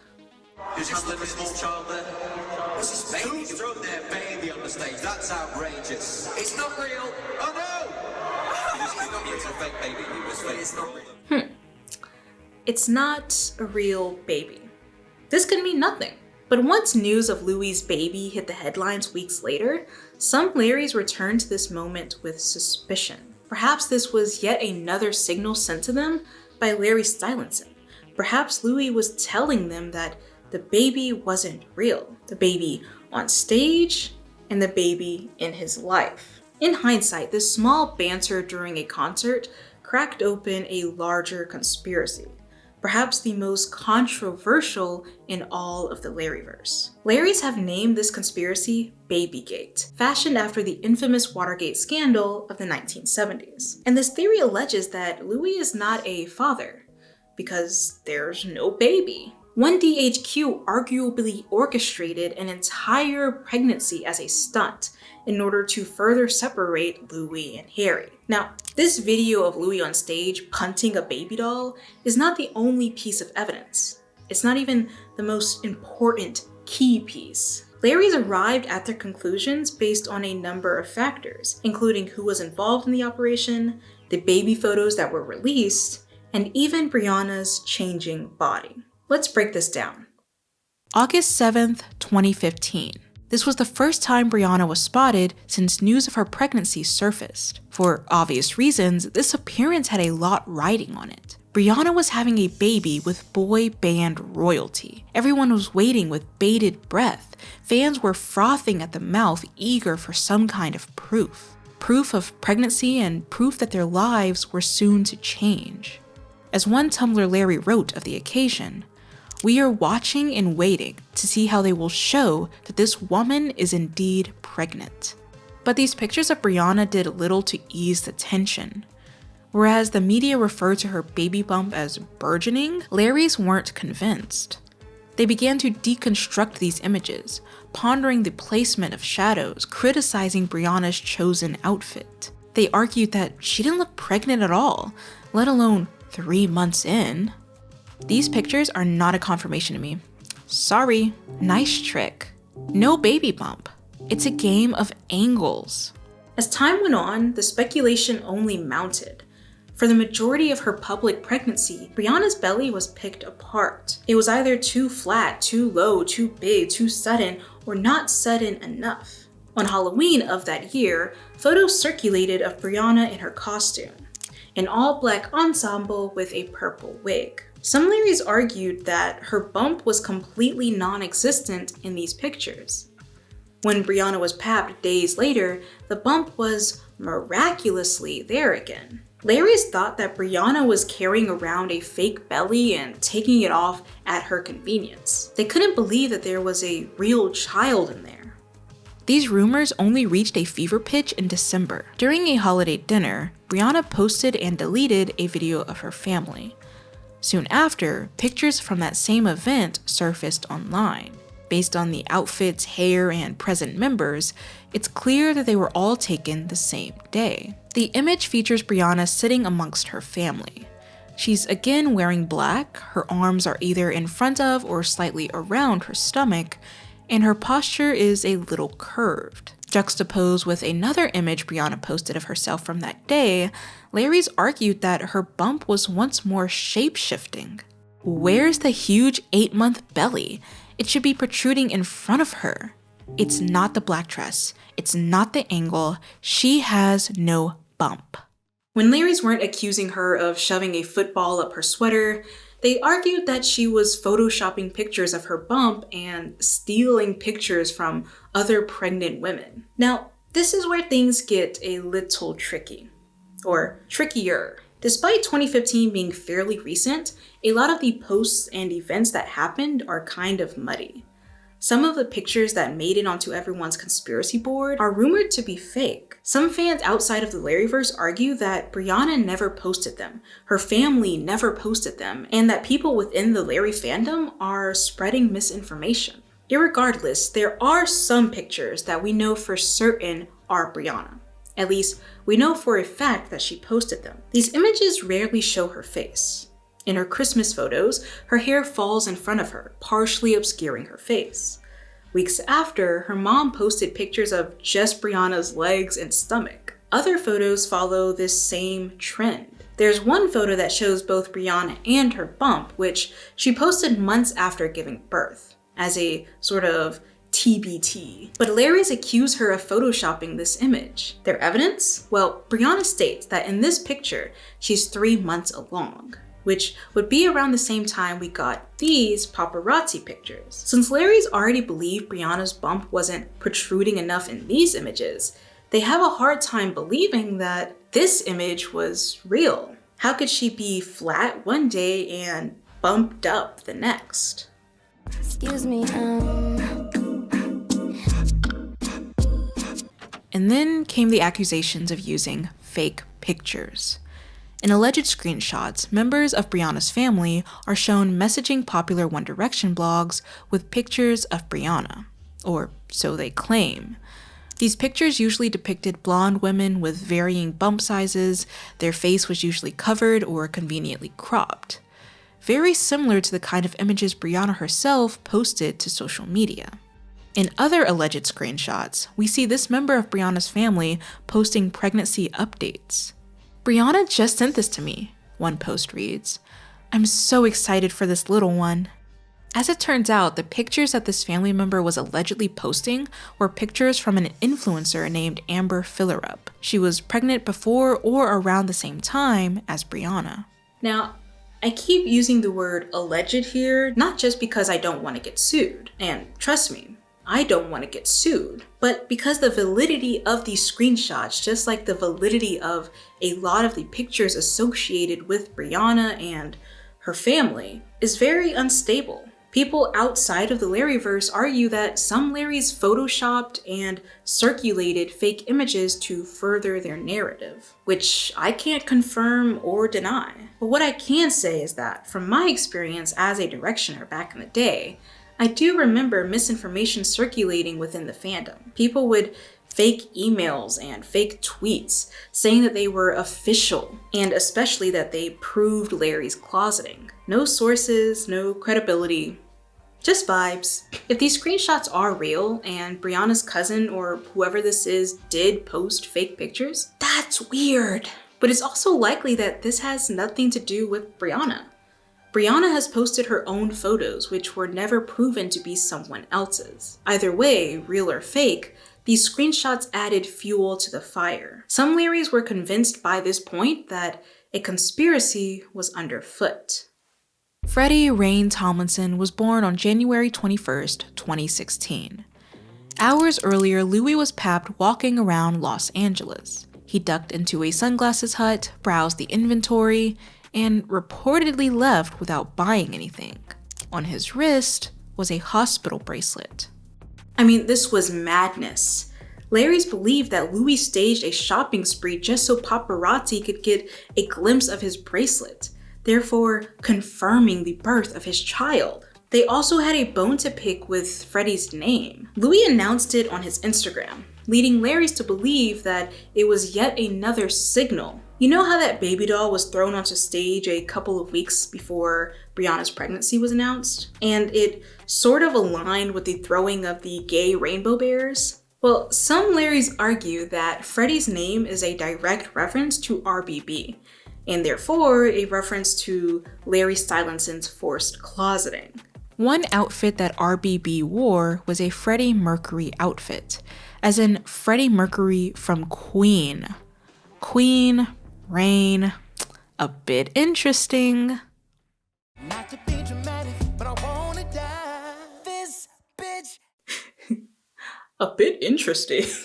We got conspiracies about Louis Tomlinson naming his firstborn after a gay bear before we got GTA 6. Another point of contention was the fact that Freddie and Brianna were papped frequently within the first week of birth. Larry speculated that 1DHQ, or Brianna and her family, were milking this moment for publicity. The rumors about there being a fake baby only strengthened at this time.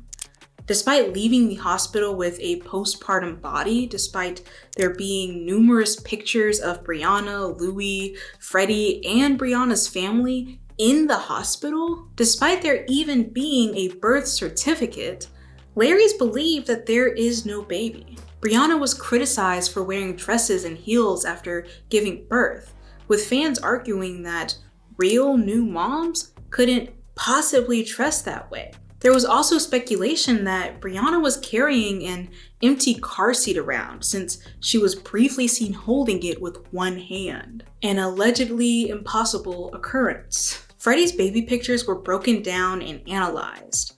Larry started comparing aspects of his body across different photos.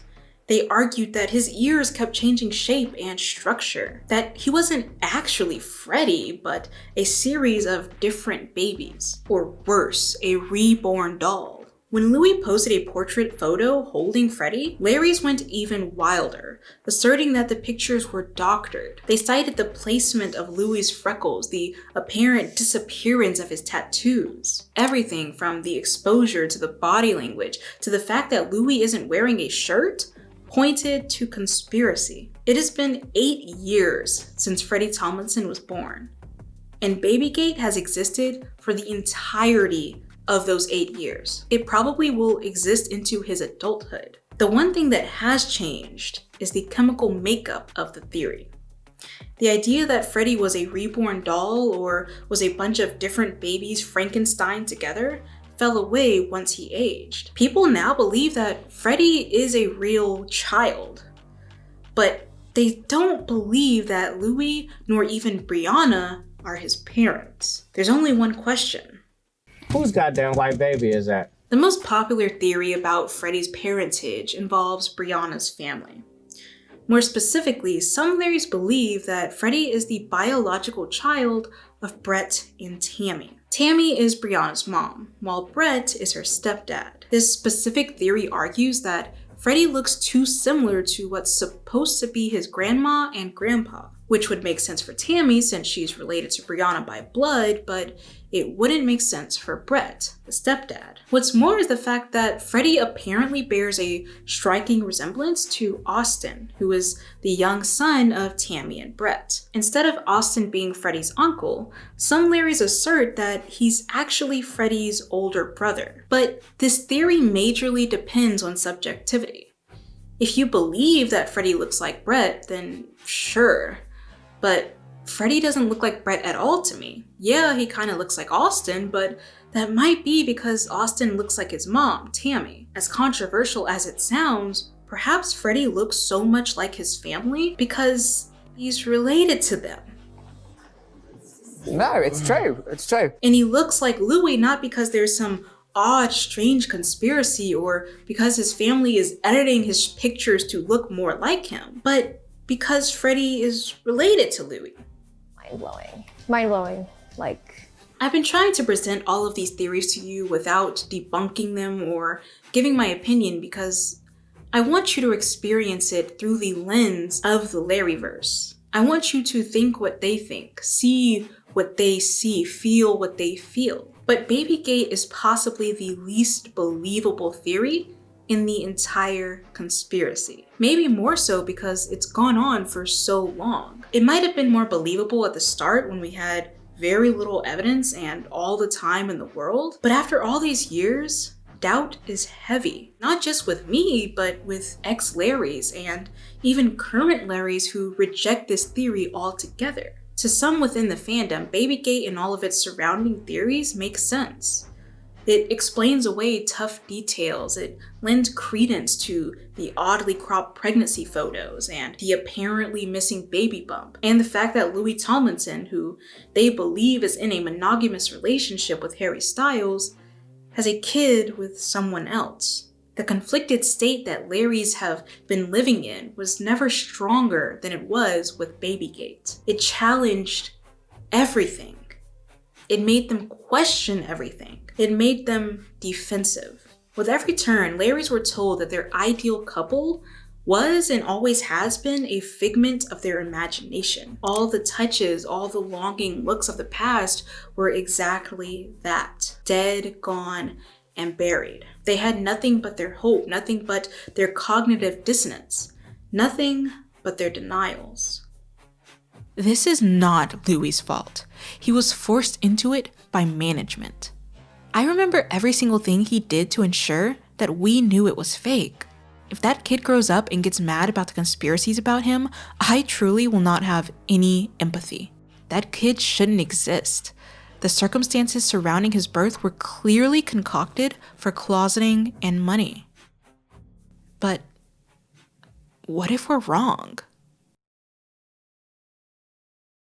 Post-2012, evidence of Larry has been extremely thin. There was the famous goodbye hug during One Direction's last performance, wherein Harry and Louis made direct and prolonged contact with each other for the first time in a long time. There was February of 2017, where Louis publicly wished Harry a happy birthday for the last time. And in a 2019 interview, he complimented Harry. Yeah, I've seen he's cut his hair. Yeah, it suits him. He looks all right. Looks good, doesn't he? Yeah, I think he looks cute. Much of everything else has been sparse. Larrie-Stylinson quickly became a city with a population of outsiders.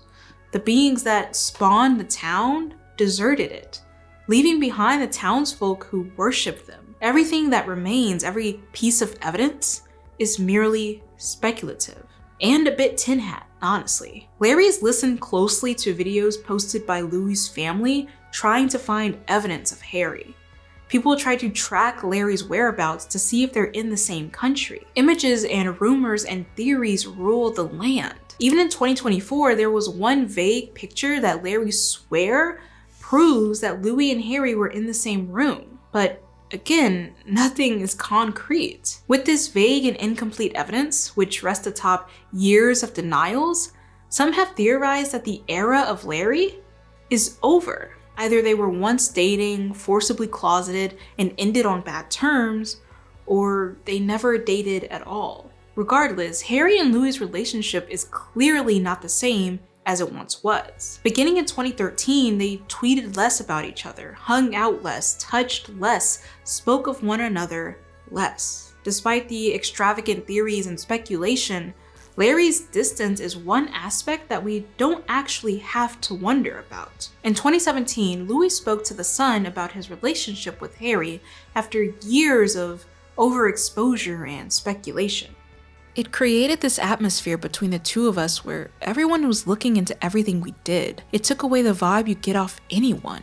It made everything a little bit more unapproachable. I think what's happened since shows that it was never anything real, if I can use that word. Similarly, Zayn spoke about the breakdown of Louis and Harry's relationship in 2015, after he already left the band. It's not funny, and it still continues to be quite hard for them. They won't naturally go put their arm around each other because they're conscious of this thing that's going on, which is not even true. With mounting denials and a spoiling reputation, Larry's have become intensely alienated. And not the kind of alienation that they've grown accustomed to. Whereas they learn to live and to love without the acceptance of the fandom at large, the radio silence from Larry Stylinson has led to frustration. And this frustration has ricocheted across the fandom. Larry has become something you can't talk about. Some Larrys are so intensely passionate and so unwilling to be wrong that trying to engage them in a fair conversation is impossible. They engage in misinformation and misogynistic campaigns. Some of them take their beliefs too far. Even fans outside of the Larrie-verse are misunderstanding the point.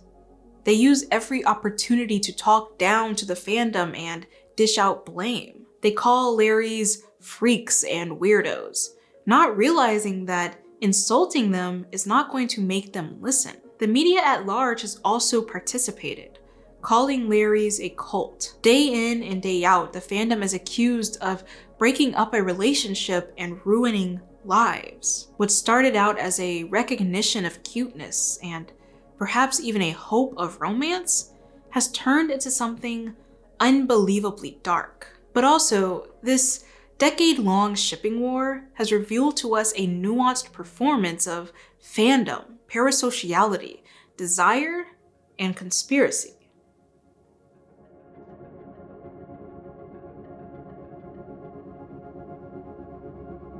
Larrys walk a tightrope of innovation and precedent. On one hand, they aren't the first fandom to ship real people. They aren't even the first to believe in conspiracy. Around the same time that Larry Stylinson was making waves, Dan and Phil, two icons on YouTube, were assumed to be in a relationship. This intense desire for their desire spawned an entire shipping fandom, known as Fannies. Larrys and Fannies actually have a few similarities. They both have well-organized record-keeping and analyses.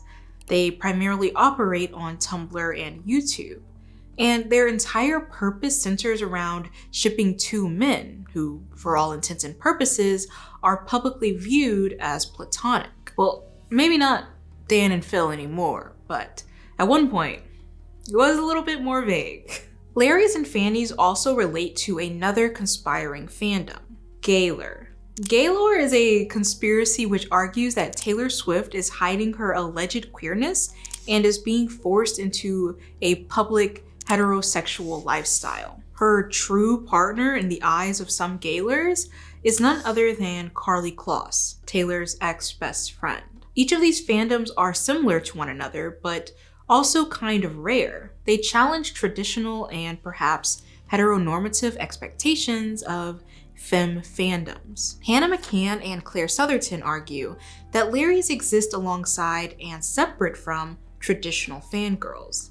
They don't fantasize about themselves with members of One Direction. They don't script hetero fever dreams starring their favorite boy bander. They fantasize instead about members with other members.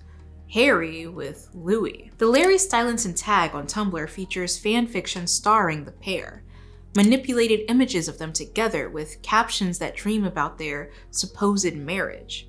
There's fan art, gifs, headcanons, and deep dives. The Larrys are desiring a relationship that doesn't really include them, at least not in the traditional sense of inclusion. They're not in a polycule, they're on the outside looking in.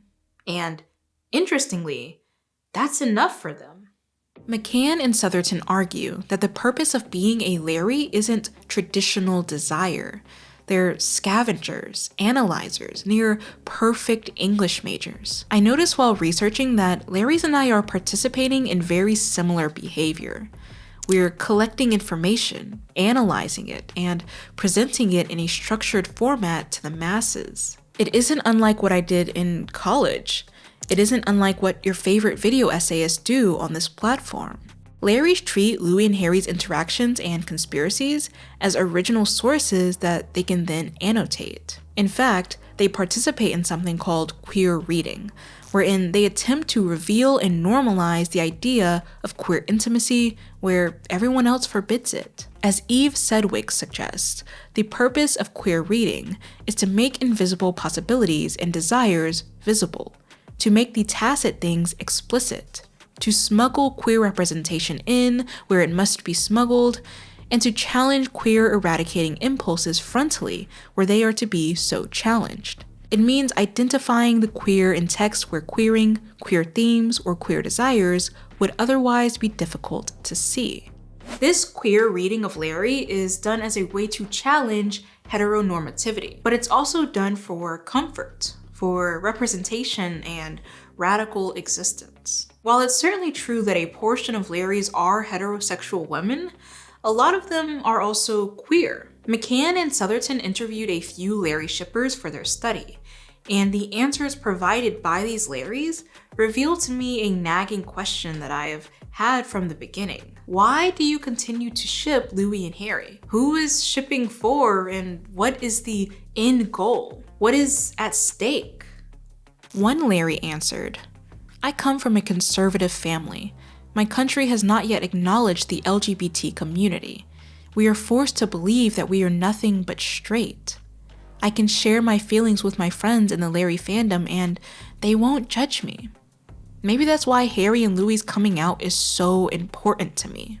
Other interviewees mentioned finding a sense of home within the fandom, of being able to express themselves openly and queerly without fear of judgment or homophobia.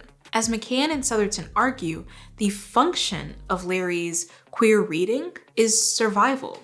They seek to create spaces for queerness to thrive, where it wins against adversity, where it survives and outlasts time and conflict itself. It's a love story that doesn't depend on reality so much as it depends on how it makes the shipper feel. This explains why Larrys are so adamant about believing in the conspiracy, even if Louis and Harry and everyone they know reject the rumors. It's because Larrys desire the relationship they built in their head.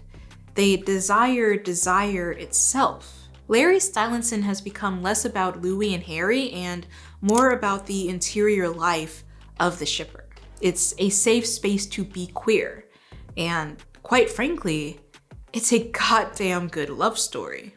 Barring everything, the theories, the conspiracy, the trauma this entire thing has instilled, the love story presented by Larry's is one for the ages. I kept finding myself drawn into the romance, the idea that these two people are fighting tooth and nail to remain together, the idea that they love each other so much and want to share that love with the world so badly that they send out hints and clues about their togetherness. The complimentary tattoos, the soft touches, and loving gaze. It's like I was being seduced into conspiracy, seduced into someone else's seduction. But there's something that stops me every time.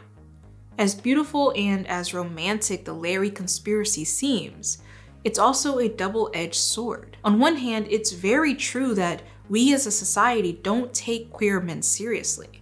We don't take their relationships seriously. They're usually viewed and performed as comedic relief or ridiculed for being impure. Believing in Larrie, or at least wanting to believe in Larrie, challenges that notion. But it's also arguable that we don't treat men's platonic relationships seriously either. And it's very possible that this is what happened with Louis and Harry. Their platonic relationship was deconstructed and overanalyzed and made into something that it probably wasn't. Platonic relationships are just as important, just as valuable, and just as loving as romantic ones. Harry and Louis being platonic best friends didn't make their relationship any less special. But at a certain point, it feels as though that's what Larries are implying. Larrie Stylinson is a conspiracy. It is a potentially dangerous conspiracy that has led to the harassment and dehumanization of numerous people. Women, children, even the shipped couple themselves. The term conspiracy comes preloaded with negative and often conservative connotations. People within the fandom shy away from using it to describe themselves. Regardless, it's the most used term for the Larrie-verse.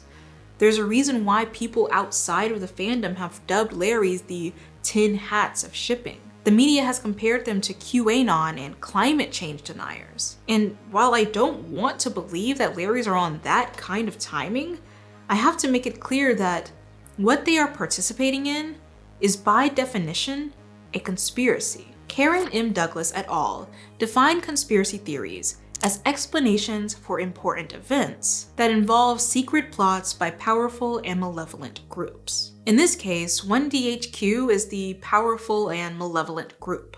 The secret plot is the forced closeting of Louis and Harry, and the important events are all the things that have happened to them over the past few years, between 2011 and now. There are a plethora of reasons why someone would believe in a conspiracy theory. Whereas normal everyday answers to life's problems leave us unsatisfied, conspiracies allow us to think bigger. In an odd way, it comforts us. It sees a terrible event occur and answers it with something just as big, just as grand. Larries don't want to be told that the reason Louis and Harry stopped being close is because Louis got into a serious relationship, and that the speculation around his friendship with Harry impeded upon that relationship. That's too mundane of an answer. Instead, Larries want to fall face first into a deep vat of espionage and powerful corruption. Conspiracy theories fulfill our social and psychological desires. At least, that's what we think. We use them to understand the world, to make sense of it.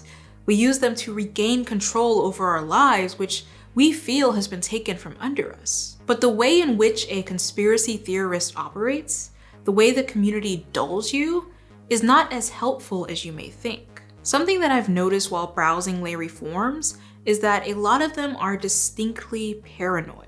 They direct animosity to everyone outside of their community. And perhaps some of them do it because they have been alienated and attacked by outsiders. But at the same time, rejecting the outside world is a precise symptom of falling into conspiracy. Douglas et al. Argue that conspiracy theories protect cherished beliefs by casting overwhelmingly disconfirmatory evidence as the product of the conspiracy, meaning that people who believe in conspiracy theories often reject evidence that goes against their beliefs in favor of viewing that evidence, or the person presenting that evidence, as agents of the conspiracy. It becomes an echo chamber. It stunts growth, it stunts new information, and it stunts the very human nature of change. Even though Larries do participate in sophisticated modes of analysis and research, I would argue that they're not as critically sound as they present themselves to be. A majority of the theories I have presented to you today are based purely on speculation. as is the nature of conspiracy. There's no reality attached to them, no hardcore proof. But people within the fandom don't see it that way. They believe that they're finding and disseminating accurate knowledge. And yet, there were many times during my research phase where I felt that media literacy and critical thinking was low amongst the accounts I monitored. Douglas et al. Argue that people who lack critical and rational thinking skills, or at least lack the motivation to have these skills, are less likely to realize the inaccuracy of their research. Conspiracy belief is correlated with lower levels of analytical thinking, Douglas states. I'm not saying this in an elitist way, and I'm not questioning the intellect of Larry's, because quite frankly, they are engaging in complex and skillful work. I'm pointing out a trend amongst them. That trend consists of them believing poorly sourced material, hearsay, unproven speculation, and inaccurate information. This also goes back to the cognitive dissonance that Larry's display. They see one thing but believe another. In order to iron out that conflict, they have to find unlikely justifications based on incomplete information or outright assumption. The last thing I want to talk about today, before my brain falls out of my eye sockets, is the idea of parasociality. By now, we have heard that word and its concepts beaten into the ground. As oversaturated the conversation has become, however, it's still intensely needed. To put it simply, parasocial relationships refer to one-sided connections between a person and someone they don't know. It's a term often applied to fans and celebrities. On one hand, parasocialness can be relatively useful. It allows us a safe space to imagine or experiment with relationships. Not just when we're young, but also when we grow into adults. People use their parasocial relationships as comfort blankets, something to look forward to or something that allows them to expand their social world. And I would argue that parasocial relationships also allow us to fine-tune our beliefs, to figure out what we like and don't like about ourselves and the world. But parasociality can also be damaging. You don't know this person and yet you potentially project onto them. You project your fears, your desires, your insecurities. You want this person to embody this perfect image you have created for them in your head, and when they inevitably don't, you become disappointed. Or worse, you lash out. I noticed a trend among Larry's where they keep mentioning that they know Louis and Harry, that they know they would never date this person or do this thing. Spending over a decade following someone will grant you this delusion. The issue is we don't know Louis or Harry. We only see fragments of their lives. For Larry's, the entirety of their conspiracy hinges on this parasocial problem. Without parasociality, Larry's would not exist. They would have no motivation to speculate, to stalk, to harass. They would just see Harry Styles and Louis Tomlinson as the entertainers they are, find them cute or what have you, and move on with their lives. But because we have designed this unique prison for celebrities, because we think that we can dictate what they do, say, and feel, it is impossible for Larry's to just move on. They're invested for life. I wouldn't say that their parasociality leads them to believe that Louis and Harry are their friends or family. Because, quite frankly, I don't think Larry's treat the people in their lives the way they treat Larry Stylinson. The relationship is very distant. It's like the relationship you have with your sim. They give you entertainment and satisfaction, and in return, you control everything they do. Larry's also have a habit of revoking autonomy from both Louis and Harry. Harry and Louis are puppets, and Larry's are pulling the strings. Truthfully, I don't think being a Larry is the issue here. Wanting to find desire and romance between two people, if done respectfully, is fine. And one thing that is also undeniable about the Larrie-verse is that it does create a safe space for the people within it. It gives them a home where they can feel comforted and loved without judgment. But don't Louis and Harry deserve a safe space? If they have consistently rejected the rumors and have asked shippers to stop, Why do you feel the right to ignore them? Why does their home have to be bulldozed in order for yours to thrive? Why is your safe space built atop the comfort and privacy of theirs? I guess we'll never really know the truth of what happened a decade ago. All of us are beholden to our biases, our conspiracies. And time has degraded much of the sharp feeling and has only left behind scars. What we do know is that Larry Stylinson went down in internet infamy.